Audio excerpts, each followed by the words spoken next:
هو كلمة بتشير إلى حاجتين، زي كتاب في المثنى كتابين، وزي ما المثنى موجود في اللغة العربية هو كذلك موجود في اللغة المصرية القديمة. والقاعدة عند المصري القديم بسيطة جدا، للمثنى المذكر بيضيف لنهاية الاسم المذكر حرفين، وحرف الواو والياء، وللمثنى المؤنث بيضيف الياء في نهاية الاسم المؤنث. لاحظ قلت الإضافات دي للاسم المذكر والاسم المؤنث، مش لجذر الكلمة الأساسي زي ما شفنا في الفيديو اللي اتكلمنا فيه عن الاسم المذكر والمؤنث.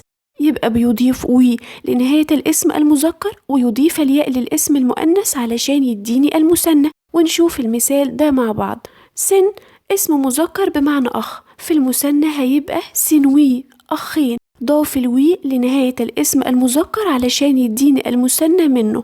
والاسم المؤنث هو سنت بمعنى أخت، وفي المثنى هتبقى سنتي، ضاف الياء لنهاية الاسم المؤنث علشان يديني المثنى، فبقت سنتي بمعنى أختين.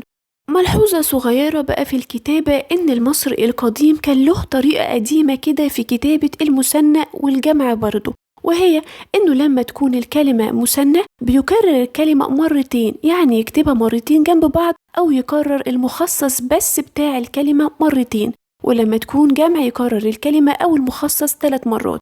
وفي العصر الوسيط للغة المصرية القديمة استمر استخدام الطريقة القديمة دي خاصة مع المثنى أكتر من استخدامها مع الجمع.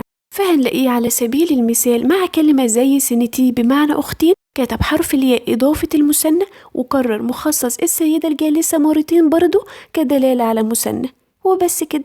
كانت معكم سالي أحمد، حافظوا على أثركم تحموا تاريخكم، بتمنى لكم هير ونفر.